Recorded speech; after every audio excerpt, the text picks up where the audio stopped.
Hello everybody, today we learn about insert, delete and hide row and column. As you can see, I have a table with accessorize, quantity, price, total, department and warehouse manager.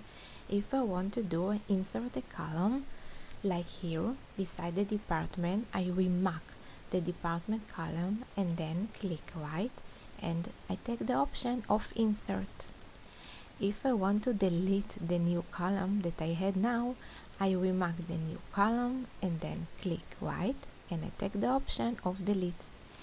If I want to hide, like if I want to hide the price, click right and then I take the option of hide.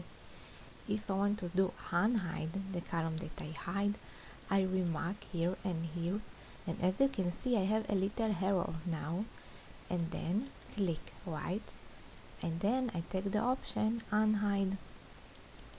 Now, if I want to copy a column, like here, the warehouse manager, I remark the column that I want, again click right, and then I take the option of copy.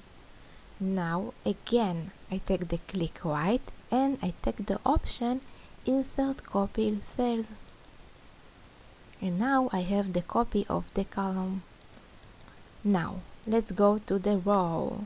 If I want to do insert to the row, I remark the row that I want and then I take the option of insert. If I want this is of the bottom, I take here and insert. If I want to delete the insert, I remark the row and then click right and I take the option of delete.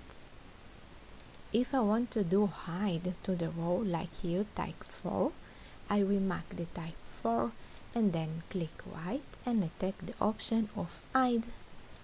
If I want to unhide, I remark this and this beside and I have again a little arrow, click right and then I take the option of unhide.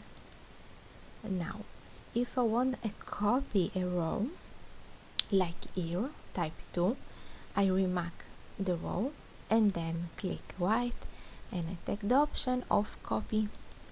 Now, if I want to do it again, I take insert copy cells. As you can see, I have the information here and here. And if I want to delete a row, click right and then I take the option of delete. Okay, please subscribe after me and have a good day.